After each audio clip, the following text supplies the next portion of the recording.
નમસ્કાર, આપ જોઈ રહ્યા છો નેશન પ્લસ ન્યૂઝ. હું છું આપની સાથે હિરલ પંડ્યા. ભારતીય બંધારણના ઘડવૈયા ડોક્ટર બાબા સાહેબ આંબેડકર હંમેશા કહેતા કે હું કોઈ પણ સમાજની પ્રગતિને તે સમાજની મહિલાઓએ કરેલી પ્રગતિ પરથી માપું છું. ત્યારે ડોક્ટર આંબેડકર જન્મ જયંતિ નિમિત્તે તેમના આ જ વિચારને આત્મસાત કરતો એક સુંદર કાર્યક્રમ બોરસદના વીરસદ ગામે યોજાયો હતો. બોરસદ તાલુકાના વીરસદ ગામે આજે સાચા અર્થમાં નારી શક્તિનો સંગમ જોવા મળ્યો હતો.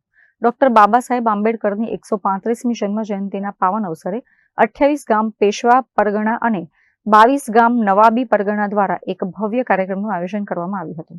આ ઉજવણીમાં સમાજની 3 પ્રતિષ્ઠિત બહેનોએ અધ્યક્ષ સ્થાન સંભાળ્યું હતું, જે પોતે જ એક મહિલા સશક્તિકરણનું મોટું ઉદાહરણ હતું.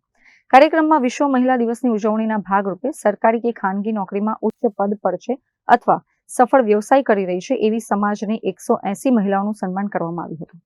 ખાસ કરીને સમાજના પ્રથમ મહિલા ડોક્ટર ઇન્દિરા પરમાર, ડોક્ટર લક્ષ્મી જાદવ અને સિવિલ જજ તરીકે સેવા આપતા ધ્રુવી કામદારનું સાલ અને મોમેન્ટો આપી વિશિષ્ટ સન્માન કરવામાં આવ્યું હતું.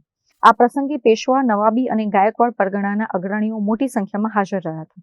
આ કાર્યક્રમ માત્ર સન્માન પૂરતો મર્યાદિત ન હતો, પણ સમાજની અન્ય દીકરીઓ માટે પણ શિક્ષણ અને પ્રગતિની નવી પ્રેરણા બની રહ્યો હતો. મનહરભાઈ કામદાર, મારા પિતા સુનિલભાઈ કામદાર, સાથે મારી માતા, મારા બા અને મારા કોઈ જે અહીંયા ઉપસ્થિત છે તે સૌ બહુ ગર્વ અનુભવે છે મારા પર. અને મારા જજ બનવા પાછળનું જે સૌથી મોટું કારણ છે તે મારા નાનાશ્રી હતા ઈશ્વરભાઈ મકવાણા. તમે જાણતા હશો, એમની બહુ જ ઈચ્છા હતી કે એમની પુત્રી જજ બને, એમની પૌત્રી જજ બને. ઘણા કારણોસર મારા માતાશ્રીથી તે થયું નહીં, બટ મેં આજે કરી બતાવ્યું નાની ઉંમરે. પણ એવું નથી કે કોઈની ઈચ્છા મેં લીધી છે. મારી બી સંપૂર્ણ ઈચ્છા હતી કે હું સમાજ માટે કંઈક કરું, કેમ કે હું એવું માનું છું કે જે બી આ પૃથ્વી પર આવ્યું છે એણે ખાલી પોતા માટે નહીં, સામે બી આપવું પડે. કમ્યુનિટીને, સમાજને તમારે રિટર્નમાં કંઈક આપવું પડે. અને મારી અંદર એ સેવા ભાવના છે. અને મને મારો પદ જાળવી રાખવું કે મારા દાદાએ જે ચાલુ કર્યું છે કે આપણા સમાજમાંથી અને આપણા ઘરમાંથી એક જણ તો એવું હોવું જ જોઈએ જે આપણા દેશને કંઈકનું કંઈક આપે રિટર્નમાં. અને મેં જજ બનીને એ મારું કર્તવ્ય પૂરું કર્યું છે. અને બીજું એ કે મારી ઈચ્છા છે કે આપણા સમાજનું દરેક બાળકી ખાસ કરીને આગળ આવે, ખૂબ મહેનત કરે.